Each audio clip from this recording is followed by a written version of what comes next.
Chers téléspectateurs du Bœuf Politique sur GMTV+, nous y sommes toujours et nous recevons aujourd'hui un patriarche bourré d'histoire. Bref, il n'est pas que bourré d'histoire, il est l'histoire. Voilà, il vient vous restituer son vécu au Cameroun, en France, et vous restituer une bonne partie de l'histoire du Cameroun que vous ne connaissez peut-être pas, n'est-ce pas?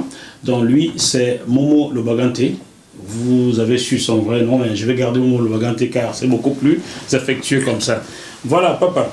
Nous parlions donc de votre épouse, de ton mariage annulé, et tu découvres qu'Antoinette est à Paris, tu y vas, tu sonnes, elle n'ouvre pas, mais tu l'aperçois en train de faire le ménage. Voilà. De ce mariage annulé, qu'est-ce qui en reste aujourd'hui, plus de 40 ans après? L'enfant qu'on a eu ensemble. Le fils. Le fils. Mais Antoinette, je ne sais plus là où elle est, je sais qu'elle est à Paris. Ah, elle vit toujours à Paris? Oui, elle vit toujours à Paris. Donc elle pourrait voir cette émission?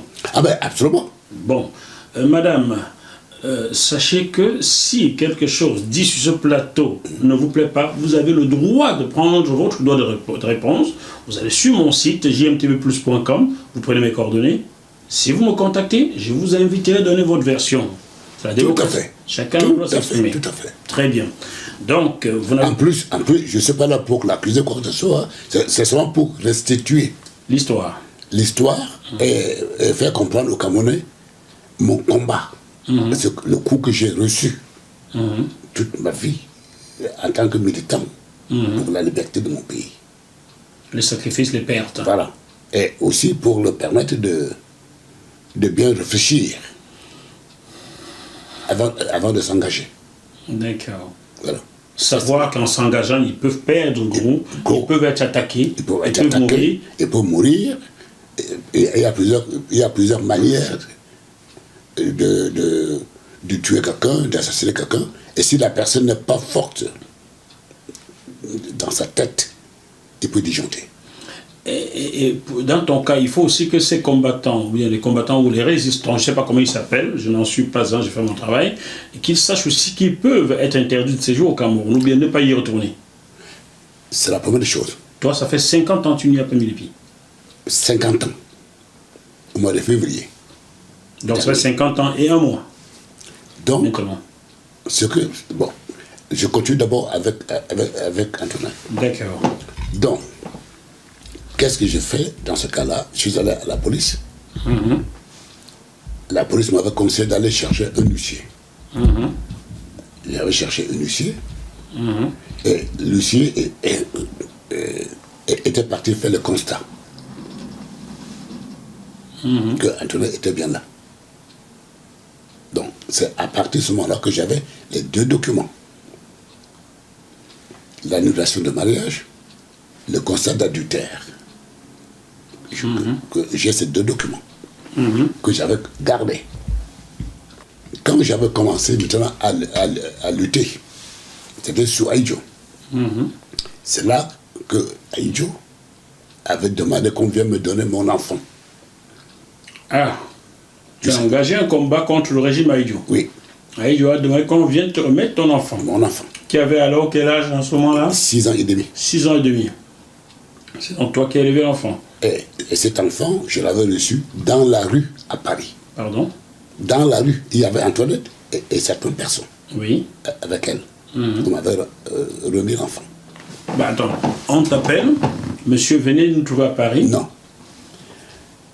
Ils sont venus à Bourgogne, à Lyon, puisque j'étais à Lyon. Ils sont venus là où j'habitais avec Antoinette. J'étais pas là. J'étais absent. Ils ont remis un mot sur la porte. Nous sommes venus pour te remettre l'enfant. Et ils ont mis un téléphone là où je devais appeler. Ils sont retournés à Paris. Donc, j'avais téléphoné. Et comme je te disais tout à l'heure, que j'ai toujours quelqu'un qui me protège dans ma vie de combattant, de résistant, de tout ce qu'on veut.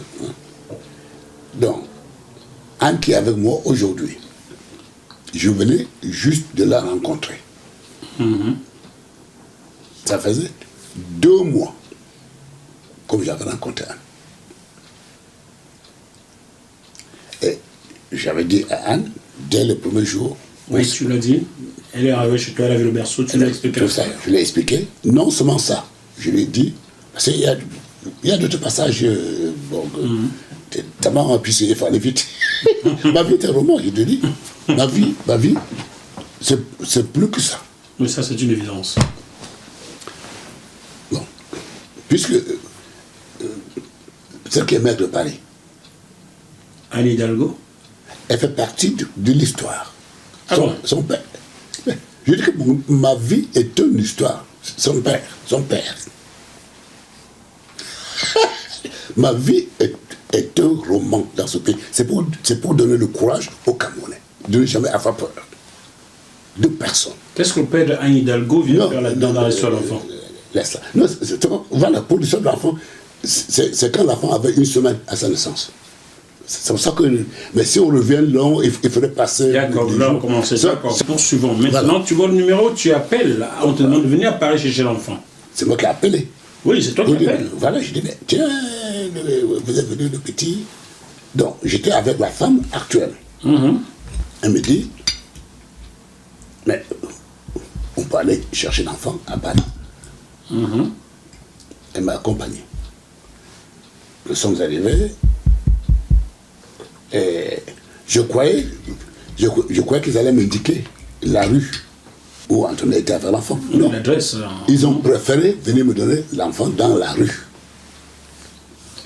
Dans quelle rue? Dans la rue de Paris? Dans quelle rue? Ils t'ont donné rendez-vous quelque part? C'était vers là où le Parti communiste a des sièges. D'accord, je vois Colonel Fabien. Oui. Métro Colonel Fabien, ligne 2 à Paris. Exactement. Donc, j'ai récupéré mon enfant, je suis parti. Antoinette était là? Elle était là, elle était là. C'est donc sa famille qui te remettait l'enfant? Non, c'était pas sa famille. C'était qui? Je ne sais pas. C'était des gens que tu ne connaissais pas? Non. Est-ce que tu connaissais sa famille, les plus proches? La famille d'Antoinette? Alors, je connaissais sa famille au Cameroun, c'est normal. Ceux qui te remettent la parole sont supposés... Je ne sais pas. Je peux dire, est-ce que c'était des policiers? Est-ce que c'était de quoi? Je suis incapable de dire. Est-ce que c'était des gens de l'ambassade? Est-ce que c'était quoi? Je ne suis incapable de vous dire. Quelle avait été la réaction d'Antoinette en ce moment-là? Mais c'est elle-même qui m'a remis l'enfant. Ah bon? Oui. Ouais, c'est elle-même. C'est elle qui m'a remis l'enfant. Mais non, Antoinette, même maintenant, où je te parle là, elle dit toujours, cet homme, je le connais. C'est un homme droit. Elle me défend même aujourd'hui. Antoinette. Même aujourd'hui, elle me défend toujours. Oui. Quand elle apprend quelque chose, sur mon oeil, c'est pas lui. C'est quelqu'un, je le connais bien. C'est pas lui. Bien. Alors, donc, tu vas partir avec ton fils? Je suis parti avec mon fils. Tu l'as élevé? Et Anne, qui est avec moi aujourd'hui, est partie chez elle, à Bourgoin-Jallieu, où je me trouve aujourd'hui. Bourgoin-Jallieu, je connais bien le club de rugby du Bourgoin-Jallieu. Voilà, où je me trouve. J'ai fait un reportage il y a 8 ans sur un jeune Camerounais, Arnaud Tchougon, qui jouait à Bourgoin-Jallieu à l'époque. Je suis à la 2011, oui. Donc, c'est comme ça que je me trouve aujourd'hui à Bourgoin-Jallieu. Que j'avais quitté Lyon. Vous êtes installé à Bourgoin-Jallieu. Voilà, c'est comme ça là. Donc, nous sommes arrivés à Bourgoin-Jallieu, puisque j'étais toujours à Lyon. Je suis arrivé à Bourgoin-Jallieu, et Anne est restée avec l'enfant. Donc, j'ai vu comment elle s'occupait de l'enfant. Elle avait pris des dispositions tout de suite avec le maître de Bourgoin-Jallieu. Pour l'encadrement de l'enfant, les psychologues, de tous ces trucs-là, tout ça. Bon, j'avais pris ma décision de rester avec Anne. Et c'est comme ça que je suis avec Anne jusqu'à aujourd'hui. Ça nous fait là plus de 39 ans, là. C'était en 4. Oui, puisque l'enfant avait 6 ans et demi. 6 ans et demi, bon, comme 73, 79 et demi par là. Voilà. Donc, et je lui avais fait part aussi de ce problème qui est long à expliquer avec la famille, le père de Anne Hidalgo. Exactement. Donc, je l'avais dit, je pense que quand ma carte de séjour va expirer, ils ne vont plus renouveler. renouveler. Il me dit pourquoi, je lui ai expliqué. Il me dit, ça, je vais téléphoner à ma copine à la préfecture. Elle a donc téléphoné à la préfecture pour dire, tiens, j'ai un copain, il s'appelle comme ça. Et la copine, puisque la copine était directrice de logement. Donc elle a dit, je vais téléphoner à la personne qui s'occupe de l'immigration. C'est lui qui pouvait expulser, donner la carte de séjour, machin. C'est comme ça. C'est à partir de ce moment-là que j'avais compris que le P était un grand monsieur à la préfecture. Ah, monsieur Lepay qui te Lepay. recevait quand tu allais pointer tout le temps. Tout le temps. D'accord. Voilà. C'est à partir de ce moment que j'avais, à partir de ce moment que j'avais vu que c'était vraiment un grand directeur Du service. oui, à la parce préfecture. qu'il avait 42 secrétaires sous ses ordres. Waouh. Donc, quand je suis arrivé, je l'ai vu, je me suis marré, il s'est marré aussi de hein, comment le monde est petit. Bon, voilà, c'est comme ça qu'on a commencé.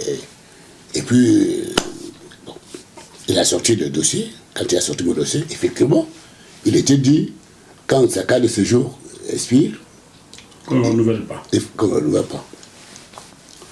Bon. Et cette partie, je peux même te parler de ça après. Même toujours. Quelques temps après, voilà Mitterrand qui gagne les élections. Qui Mitterrand.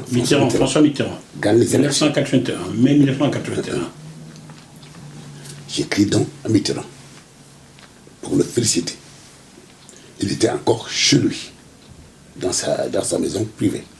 Parce que j'avais écrit ma lettre. À Paris ou à Jarnac? Non, à Paris.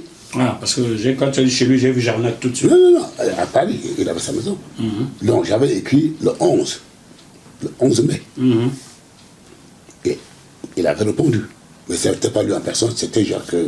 C'était celui qui était mort là. Hein, le premier Bérégovoy. Bérégovoy. Pierre Bérégovoy, le premier ministre voilà. français, qui Exactement. s'était suicidé en 1996. Exactement. Je crois. C'est lui qui m'avait répondu. Pierre Bérégovoy. Parce que comme celui qui était le directeur de la campagne. Un monsieur très intelligent. J'aimais bien ce monsieur sans le connaître. Non, c'est lui qui m'avait répondu. Et quand Mitterrand entre à l'Élysée, j'ai fait ma demande de pouvoir parler sur le sol français au même titre que l'UNC. Puisque c'était interdit, il n'y avait que l'UNC qui avait le droit de parler dans ce pays. Tu as fait ta demande de pouvoir parler comme UPC ou bien comme l'UNC? Non, comme l'UNC. D'avoir les mêmes droits que l'UNC. Oui, parce que tous les partis politiques étrangers, africains, surtout camerounais, étaient interdits. Sur le sol français. Oui. Ah, dans une démocratie. Voilà. Regarde, Et il n'y avait, ça. que l'UNC qui pouvait parler. Comme quoi, l'Élysée chapeautait bien le parti unique dans. Bon. C'était énorme ça. Énorme. Quand j'ai fait cette demande, j'ai reçu la réponse. Signé Jacques Raison. Jacques Raison. Cette lettre était manuscrite, c'est-à-dire écrite à la main, Et il te donnait raison de pouvoir t'exprimer. pour me dire, tu es un immigré. Pour te dire que tu es un immigré. Tu te tais sur le sol français. Donc Jacques Raison ne t'a pas donné raison. Quand j'ai reçu la lettre, je parle au Camerounais là, pour qu'il m'écoute, pour comprendre que là, dans la lutte, il faut se libérer. C'est la première des choses. Quand j'ai reçu la lettre, j'ai demandé à Anne. Parce qu'à l'époque, c'était pas comme aujourd'hui avec les ordinateurs. C'était la machine à taper. Machine à taper, oui. Elle a pris sa machine.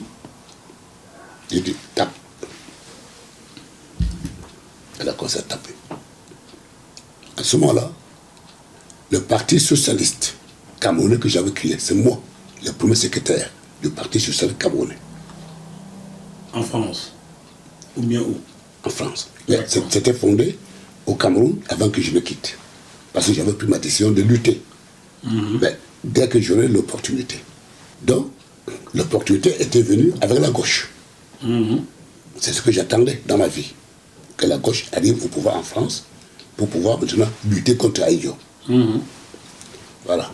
C'est ainsi que quand Jacques Raison T'écris, on te dit que tu n'es qu'un immigré, tu dois te taire. je dois me taire. tout ce que je vous dis là sont à la maison. Tout. Il n'y a rien qui est caché ou raconte des bêtises. D'abord, à Yaoundé, ils savent.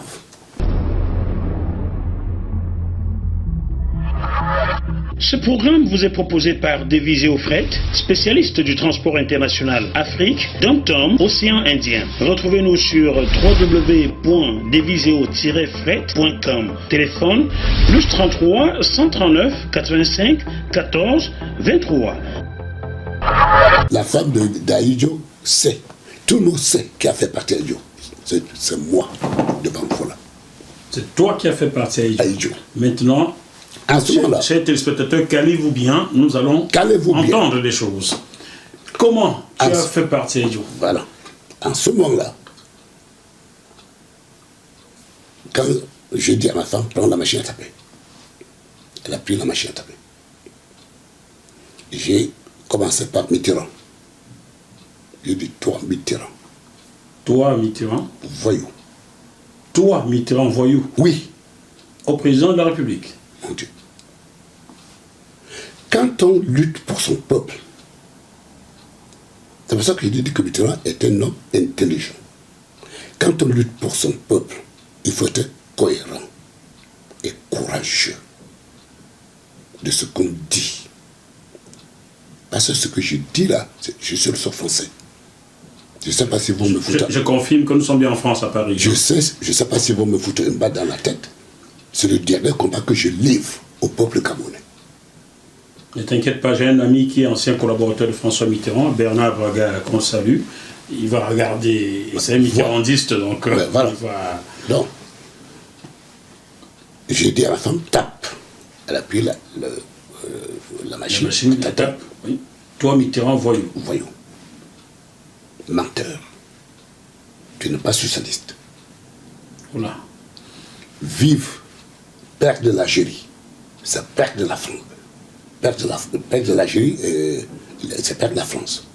C'était toi, pas de Gaulle. C'est lui qui l'avait dit. Oui. Je me souviens, il était ministre de l'Intérieur lors de la guerre d'Algérie et le génocide Bamileke.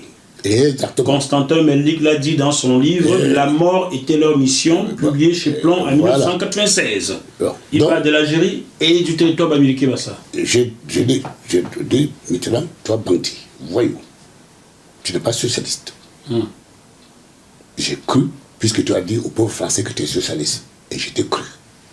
Voici le moment de prouver que tu es socialiste.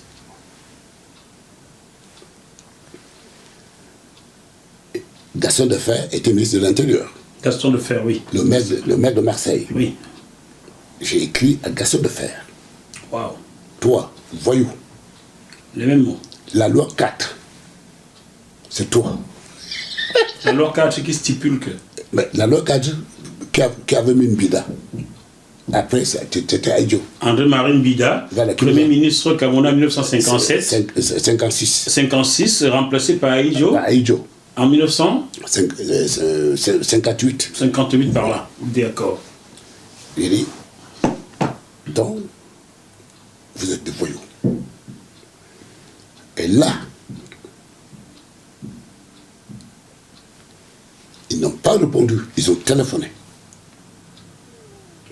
Ils t'ont fait téléphoner ou bien ils ont téléphoné? Ils ont téléphoné. Le téléphone a sonné chez moi.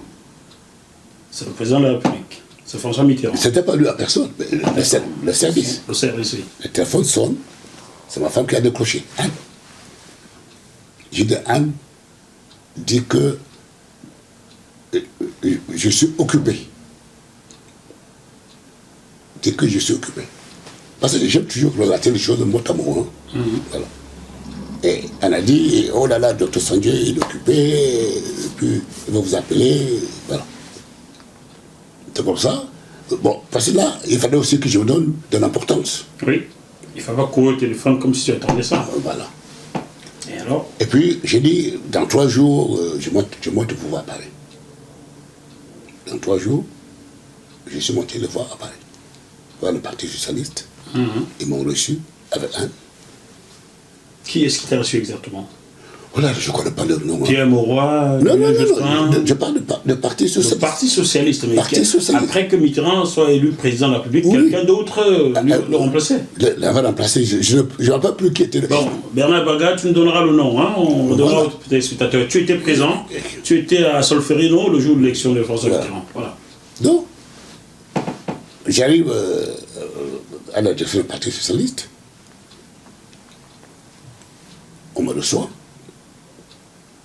Je pose le problème, d'abord du Cameroun, sur la table de l'UPC aussi. Puis je dis, voilà, vous avez commis les séries d'erreurs. C'est pas comme ça. La France est un pays où il y a de l'intelligence. Comment se fait-il que vous avez réglé le problème camerounais de cette manière-là? On a discuté. C'est là où je viens pour te dire que sur cette terre, pour ceux qui croient que l'enfer, c'est sur la terre, le paradis, c'est sur la terre, et l'intelligence, c'est dans le cerveau. Quelqu'un qui t'a fait du mal, tu peux lui retourner le mal si tu es intelligent. Donc, tout est sur la terre. Donc, en ce moment-là, c'est pour ça que je commence la discussion avec eux. Oui. Et on me demande d'apporter la preuve. Des accusations contre la France de quoi? Non, non, non. Preuve de quoi? La preuve que je suis un homme politique camerounais. D'accord. Qui fait peur au régime de Pierre. De Daïdjo. Donc c'est là que je suis venu. Mariage annulé. Oui. Tout le laisser passer. Oui. Qu'on me donnait à la BM. Et surtout là où tu devais pointer partout ici en France, tous les mois. Tout. Ils ont vérifié, ils ont vu. Ils ont dit, ah oui, tu es un franc opposant. C'est là que Pierre Mauroy, Premier ministre. Premier ministre de Mitterrand, le tout premier, hein, Premier ministre de Mitterrand. Pierre Mauroy, dont le stade du Nord porte le nom. Non, d'abord, parce que tu me fais aussi couper les choses. Hein, parce que là, donc, avant d'envoyer la lettre qu'elle avait tapée, je suis allé voir mon beau-père. Parce que mon beau-père était le correspondant d'un journal. Ah, c'est un ancien journaliste. Dans l'Isère. D'accord. Il a lu. Il m'a regardé, il dit, tu as pensé à ma fille? Ouh. Je lui ai dit oui. Ta fille savait que j'étais une tête brûlée. Je n'ai jamais rien caché dans ma vie. D'accord, si ma fille le sait, d'accord. C'est comme ça que j'avais envoyé ma lettre. Ouah. Voilà. En ce moment-là, quand on me demande les preuves, je suis revenu avec toutes les preuves. Ça veut dire quoi? Mariage annulé. Tout. Tout. Je laissais passer qu'on me donnait à la BM. Surtout. Ils ont vu, ils ont dit, ah oui. Ils m'ont regardé. Le Premier ministre, Pierre Mauroy, m'avait donc écrit pour me dire, vous avez le même droit de parler sur le sol français que l'USC. Le ministre des Affaires, à l'époque, c'était les relations extérieures. C'était Claude Chesson. Claude Chesson. Il m'a écrit, vous avez le droit, le même droit de parler sur le sol français. Que l'UNC. Gaston Defferre, ministre de Ministre de l'Intérieur. Gaston Defferre. Ministre de l'Intérieur. Il m'écrit. L'homme de la loi cadre. Donc, je reçois tous ces courriers. Et le ministre de la Défense, Charles Hernu, il était maire de Villeurbanne. Juste à côté de toi, Villeurbanne, dans le Rhône. Dans le Rhône. À Lyon, à côté. À Lyon, à côté, Villeurbanne. C'est lui qui avait organisé la première conférence pour moi. Conférence de presse ou de quoi? Que je parle au Camerounais. Oh là! C'était le ministre. C'était sérieux là? C'était le ministre de la Défense. Tu me fais regretter de n'avoir pas été vivant. C'était pas au début en France ou au Grand Garçon pour tout ça. C'était le ministre de la Défense. C'est lui qui organise la conférence de presse pour toi. Une gigantesque. À Lyon. À Lyon. Ouais. à Villeurbanne. Le consul de Cameroun, qui était à Marseille, il était devant la porte, je ne savais pas, puisque j'étais à la tribune, en train de parler. Il était à la porte pour faire peur aux Camerounais. Comment il s'appelait à l'époque? Ah oui, C'était pas Messi, Tanga Messi était à Paris. Non, Tanga Messi était à Paris. Il était à Paris. Tanga Messi, vous l'avez déjà chassé depuis. Bon, on va trouver son nom. C'était en 1981. Mais oui. On va trouver le nom de ce consul là, à Marseille. Je ne sais pas si c'était lui ou quelqu'un de l'ambassade. Il était dans cette consul, puisque quelqu'un venait me chuchoter dans l'oreille. Il y a le consul devant la porte pour empêcher les Camerounais d'entrer. Et il a vraiment empêché les Camerounais? Mais le courageux était entré, mais il n'osait pas parler. Pourquoi tu presses les choses? C'est mon rôle de poser des questions, papa. Mais oui, mais c'est pas la question ça. Parce que tu me coupes la parole. D'accord. D'accord. Je vous donne le sucre. D'accord. Moi, j'aime tellement j'aime le miel. Le sucre. Je vous donne le sucre, le miel. pour vous dire aussi que la politique, c'est le théâtre. Celui qui n'est pas né pour faire le théâtre. Il ne doit pas faire la politique. Non, même s'il fait la politique, dans la politique, il y a beaucoup de secteurs. Mais un chef d'être en mesure de faire le théâtre, de sourire, d'avoir aussi la main ferme, mais pas tout le temps. Donc, alors, la salle était remplie. Les gens étaient là. J'ai parlé de la bête. Voilà, j'ai cité toute ma vie, comme j'ai cité au départ. Là. Toute ma vie.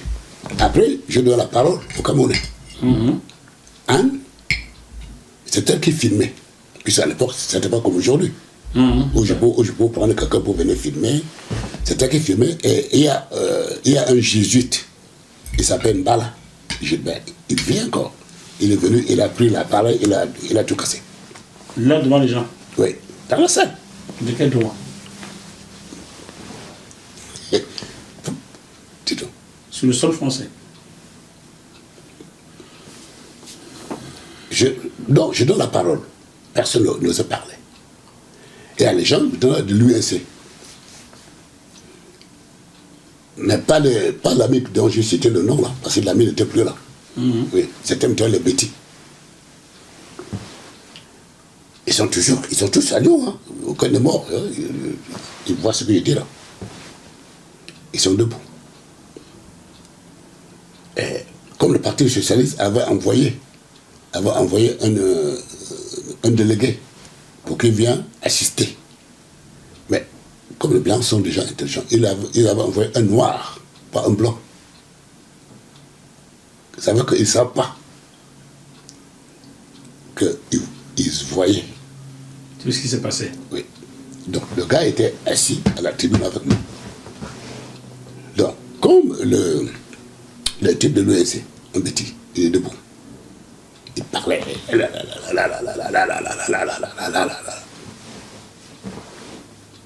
À un moment donné, le gars me dit, mais tu peux le faire taire, tu peux le faire taire.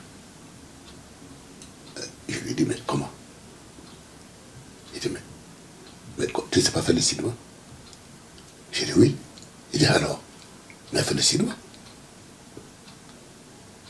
Tu n'as peur de rien, je suis le délégué du Parti socialiste. Je me lève, je regarde le gars. Je lui dis, compatriote, je crois que ce type n'a pas compris ce qui vient de se passer en France. Ce type n'a pas compris qu'il y a un changement dans ce pays depuis le mois de mai. Bon, comme il n'a pas compris, s'il est un homme qui reste debout, il y a un avion à 17h qui part directement au Cameroun à 17h. Si je compte jusqu'à 5, il n'est pas assis. La police viendra le chercher, mettre dans l'avion et rentrer au pays. Parce que si le pays était bien, il devrait faire quoi ici? Ah, vous êtes témoin? Je dis, ouais. 2. Sauf que Mon cœur tapait dedans. J'ai dit, mais, J'ai bluffé. j'ai dit, mais si le courageux. Il reste debout. On comprend quand c'est mort. Mais si le courageux et qu'il reste debout, je fais comment? Et Le gars me regardait. Je fais 3, le gars s'assoit. Toute la foule. se lève. Moi, Il a le courage. Avec. la peur était finie. Il y a une femme Babi de clé. Je m'ai appris qu'elle était folle après. Une costaud de femme. Elle était assise, il y avait un bêtis à côté. Le bêtis s'était levé. Elle a pris le bêtis comme ça. Hi! À terre. Tais-toi. Laissez-nous parler, laissez-le parler.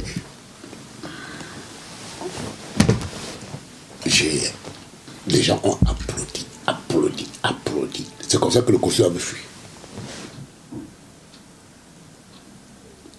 Donc, à partir de ce moment-là, ils m'ont alors demandé, les ministres Les ministres français. Donc, quand s'est passé ce que je raconte là, j'avais écrit une autre lettre. Qui? Vous savez, pour m'adresser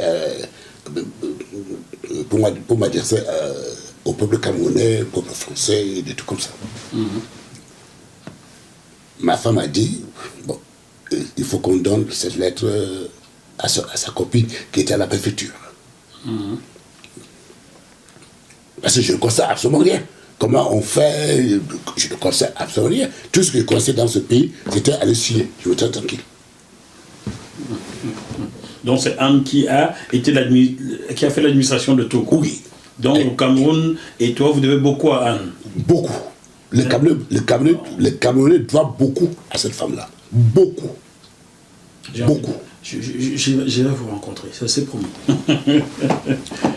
Donc, Elle a envoyé la lettre à sa copine à la préfecture. Elle a pris la lettre avec moi. Je suis allé voir sa copine à la maison. Elle a lu. J'ai pris toutes les lettres qu'on m'avait envoyées. C'est la lettre du Premier ministre, ministre des Relations extérieures, ministre de l'Intérieur. La défense, tout le monde. Tout le monde.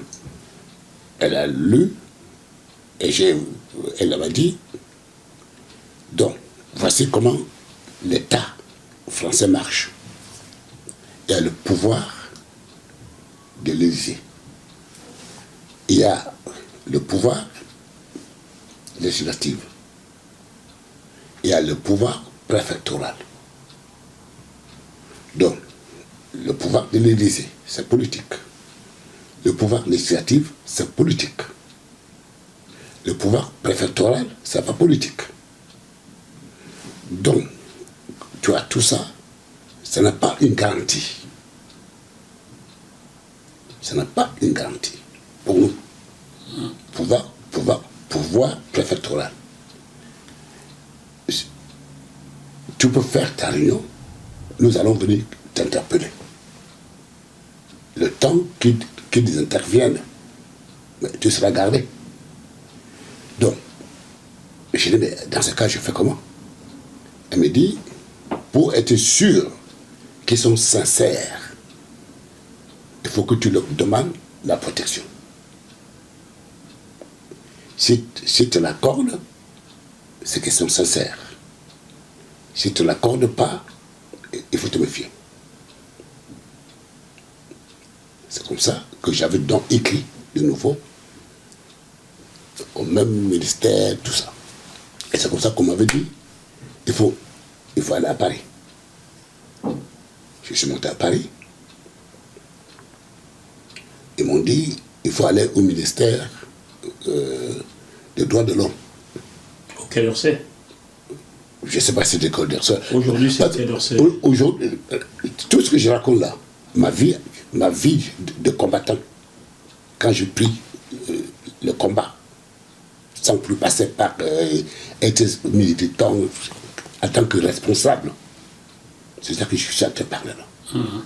Je suis incapable de dire à toi là, le journaliste, que passe par là pour la protéger. Je sais rien. Puisque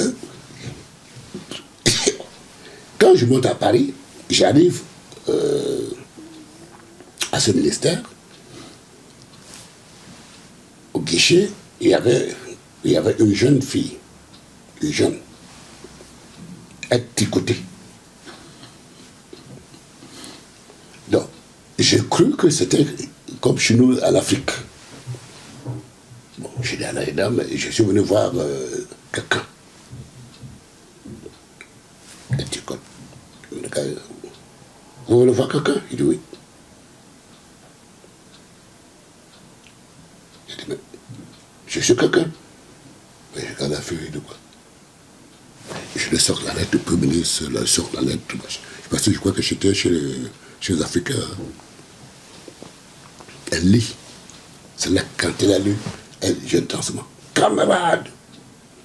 Elle t'appelle camarade. Quand elle a lu. C'est là qu'elle m'a même temps à son bureau. C'était plus grand que ton salon là. Ah, deux fois. donc là où tu écoutais là, c'était pour faire donner l'impression qu'elle n'est rien. Elle venait d'être nommée. Ça faisait 2 semaines. D'accord. Comme elle était nommée à ce service-là. Et ça faisait 25 ans que aucune personne de gauche n'a voulu occuper ce poste-là. Oui. Il y avait encore le directeur général qui était encore un type de droite. Donc, la procédure normale, mon dossier devait suivre la procédure normale. Ça devait durer 2 ans. Oula. Pour obtenir la protection. Pour obtenir parce qu'il fallait protéger. Puis je vivais en France en tant qu'immigré. Je vivais en France en tant qu'immigré et tout. Et tout d'un coup, après combien d'années, il fallait maintenant changer mon statut. Donc, il faut quand même. Donc, la dame, quand elle m'a mis dans son bureau, tout de suite, elle me dit, mais quand même, camarade, où vous étiez? Vous êtes africain là, vous étiez où? Je les raconte. Elle me regarde, elle dit, mais vous êtes trop jeune pour être premier secrétaire du Parti Socialiste. J'avais 39 ans, je me rappelle très bien.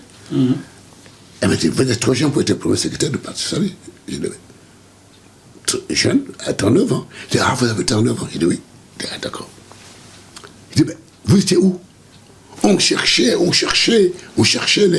les socialistes en Afrique, on ne trouvait pas. On cherchait, on ne trouvait pas. Et bon, j'ai expliqué alors. Il dit, voilà, je viens d'être nommé là. Ça fait 2 semaines. Il y a encore le directeur général en haut. Elle prend son téléphone, elle dit, bon, le service est fermé. Il était 10 heures. Anne était dehors en train de chercher la voiture dans une place pour garer la voiture. Oui, ma femme, Anne. Sauf que, comment le courage paye dans la vie. Et elle a pu, sur son téléphone, le service est fermé. Et puis elle téléphone au directeur général, venez. Le directeur général est venu. Le directeur général me demande, mais vous êtes en France depuis longtemps, c'est pourquoi maintenant que vous demandez la protection. Et puis en plus, le régime d'Aïdjo était un régime solide. Ce qu'il ne fallait pas dire. Non. Comme ils ne savent pas encore. C'est la preuve. Je dis, c'était ma première démarche dans ce pays en tant que responsable politique. C'est-à-dire, une fois que je suis sorti, de venir signer, je me tiens tranquille. Donc, je voulais d'abord observer la conversation de deux, la fille et de ce monsieur, pour voir qui détenait le pouvoir. Et la fille lui dit, je vous dis de signer. Le type dit, mais je ne peux pas signer. Il faut que le dossier puisse suivre la voie normale. La femme le regarde encore. La femme dit, je vous dis de signer. Là, j'ai compris que voici le pouvoir C'est elle politique. qui a le pouvoir. Puisque la copine d'Anne m'avait expliqué le pouvoir politique. J'ai compris. Et ça Dieu. Et qu'est-ce qu'on demandait de signer là? La protection? Oui, parce qu'il était le seul qui pouvait signer. Le directeur général. C'était le seul qui pouvait signer. C'est pour ça que je suis incapable de conseiller à quelqu'un comment on fait. Capable. Pas suivre le chemin normal, quoi. Et donc, Il a signé. le type, non, il a signé pas encore. Il me regarde et il dit, mais le régime de l'Aïdjo est stable. Il n'y a pas de trouble. Il est bien sûr. Est-ce que je vous ai dit? À ce moment-là, j'ai pris à ce moment-là, quand j'ai vu qu'il va le pouvoir politique, et que lui, il n'est qu'un type nommé petit machin là, parce que pour moi, il est devenu petit. Je le regarde, je dis, est-ce que je vous dis que le jeu Aïdjo est faible? Je n'ai jamais dit ça. Est-ce que je vous ai dit que Aïdjo est un dictateur? Je ne vous ai dit pas. Je ne vous ai jamais dit ça. Mais prenez un bébé. Vous savez pourquoi je suis venu avec ça? Prenez un bébé, mettez au palais, mettez une armée autour de son palais. Son régime sera solide. La femme lui dit, sciez. Le type, il a sorti le crayon. Il a scié. Voilà comment j'obtiens la protection. Et il est parti, en colère. Et la femme me dit, on va t'assassiner. Elle te dit qu'on va t'assassiner. Mon Dieu. On va t'assassiner. Tu vas suivre pas le Mehdi Ben Barka, quoi. Mon droit est de te protéger aujourd'hui. Elle prend son téléphone, elle téléphone à Pierre Bercy. Voilà l'homme qui a chassé Aïdjo. Pierre Bercy. Pierre Bercy. Elle téléphone à Pierre Bercy pour lui dire quoi? Pour lui dire que je t'envoie le premier secrétaire du Parti socialiste camerounais. Parce que Mitterrand avait créé une petite association qu'on appelait le droit socialiste de l'homme. Le droit socialiste de l'homme. Ils avaient mis Pierre Bercy à la tête de ce petit mouvement-là. Parce que quand on est au pouvoir, il y a des choses qu'on ne peut plus faire. Parce qu'on parle au nom de tout le peuple. de tout le peuple. Donc, le soutien que tu peux accorder à un mouvement de votre sensibilité, ça se passe par derrière, à travers le parti. Et non pas officiellement en tant que Chef de l'État. chef de l'État. Donc, c'est comme ça que, comme elle a téléphoné à Pierre Bercy, elle me donne l'adresse. Pierre Bercy, je l'attends. Je sors, tout de suite, bam, j'arrive, je tombe dans le bureau de Pierre Bercy. Et elle, secrétaire, voilà, on est content. Et je dis, mais pourquoi vous êtes content comme ça? Toi, tu ne comprends pas. Il me dit, oh, le PC était déjà dans le pacte. Le Parti communiste. Le PC du Cameroun. Le Parti communiste du Cameroun, ça existe? Non, C'est quoi le je PC? dis l'UPC. Ah, l'UPC. Oui. L'Union des populations du Cameroun. Était dans leur pacte pour avoir une certaine légitimité? Oui, depuis longtemps. Merci à GMTV+. Continuez de donner la parole à ceux à qui on la refuse.